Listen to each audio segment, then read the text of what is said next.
Hello అండి. ఈరోజు recipe వచ్చేసి పాలకూర పెసరపప్పు కర్రీ అండి. ఇది చపాతీ కానీ, రైస్ కానీ, జొన్న రొట్టె కానీ చాలా టేస్టీగా ఉంటుందండి. చాలా ఈజీ సింపుల్ ప్రాసెస్ అండి. ప్రాసెస్ ఏంటో చూసేయండి. ఇక్కడ వచ్చేసి నేను స్టవ్ పైన కర్రీ బౌల్ పెట్టేసానండి.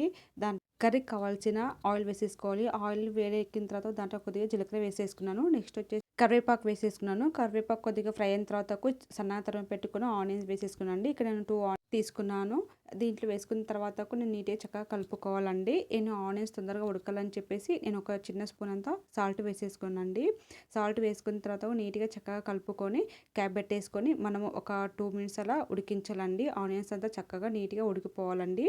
ఉడికిన తర్వాత మళ్ళీ ఒకసారి క్యాప్ ఓపెన్ చేసుకొని చూసుకోవాలండి. కింద అడుగు పట్టకుండా చూసుకోవాలి. మధ్యలో చెక్ చేస్తూ కలుపుకుంటూ ఉండాలి. ఇక్కడ ఆనియన్స్ సరిగ్గా ఉడకలే అని చెప్పేసి మళ్ళీ ఒక క్యాప్ పెట్టేసుకొని 2 మినిట్స్ అలా మళ్ళీ ఉడికించానండి.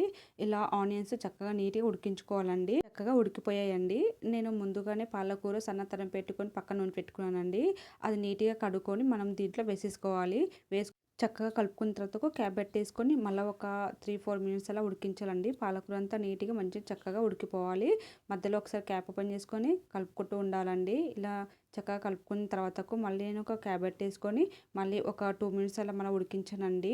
ఇక్కడ చక్కగా నీట్‌గా ఉడికిపోయిందండి. నేను ముందుగానే పెసరపప్పు నానబెట్టుకున్నానండి. ఒక 10, 15 మినిట్స్ నానబెట్టుకోవాలి. పెసరపప్పు నీట్‌గా కడిగి పెట్టుకొని నానబెట్టుకున్న పెసరపప్పు నేను దీంట్లో వేసేసుకున్నానండి. దీంట్లో వేసుకొని నీట్‌గా చక్కగా కలుపుకోవాలండి. ఇలా మొత్తం కలిసేటట్టు పెసరపప్పు కలుపుకోవాలి. మనం దీంట్లో వాటర్ పోసేంత అవసరం లేదండి. ఆల్రెడీ మనం పాలకూర కడిగి పెట్టుకొని దీంట్లో వేసుకుంటాం కదండీ! ఆ వాటర్ అనేది ఆల్రెడీ వచ్చేస్తాయండి. అందుకే నేను దీంట్లో వాటర్ పోయలేదు. పెసరపప్పు వేసుకున్న తర్వాత నీట్‌గా కలిపెట్టుకున్న తర్వాత ఒక క్యాప్ పెట్టేసుకొని మనం పెసరపప్పు అంతా నీట్‌గా ఉడకాలి కదండీ! ఇంకా ఇక్కడ ఒక 2 మినిట్స్ వరకు ఉడికించాను. మళ్ళీ మధ్యలో చెక్ చేస్తూ కలుపుతూ ఉండాలండి. కలిపిన తర్వాత మళ్ళీ ఒక 2 మినిట్స్ వరకు క్యాప్ పెట్టేసుకొని ఉడికించానండి. పెసరపప్పు చక్కగా నీట్‌గా ఉడికిపోయిందండి. ఇంక నేను దాంట్లో కొద్దిగా పసుపు, అల్లం వెల్లుల్లి పేస్ట్, సన్నగా తరిగి పెట్టుకున్న పచ్చిమిర్చి వేసేసుకున్నానండి.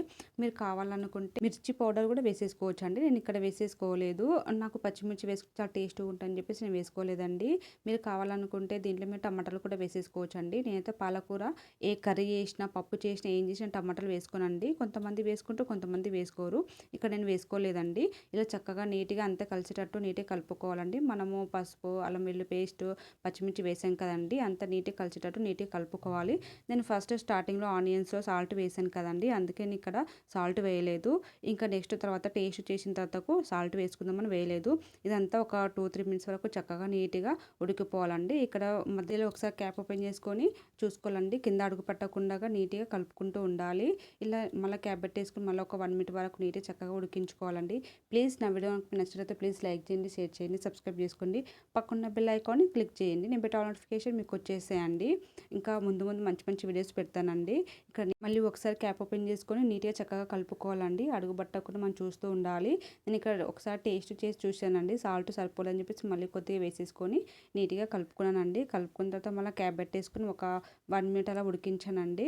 ఇక నెక్స్ట్ వచ్చేసి ఇక్కడ నేను ఓన్లీ ధనియా పౌడర్ మాత్రమే వేసానండి. ధనియా పౌడర్ వేసేసి నీట్‌గా చక్కగా కలుపుకోవాలి. ఇలా కలుపుకున్న తర్వాత మళ్ళీ క్యాప్ పెట్టేసుకొని మనం అలా ఒక 1 మినిట్ వరకు ఉడికించాలండి. ధనియా పౌడర్ వేసాం కదండీ! అదంతా ఉడికిపోవాలి. ఆ స్మెల్ రాకుండగా ఒక 1 మినిట్ వరకు చక్కగా ఉడికించుకోవాలండి.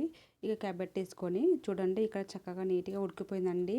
జొన్న రొట్టె గానీ, చపాతీ గానీ, రైస్‌లో కానీ చాలా బాగుంటుందండి ఈ కర్రీ. ఒకసారి ట్రై చేసి చూడండి. చాలా టేస్టీగా ఉంటుంది. పాలకూర పెసరపప్పు కర్రీ అండి. Thank you for watching. ఫైనల్‌గా కర్రీ రెడీ.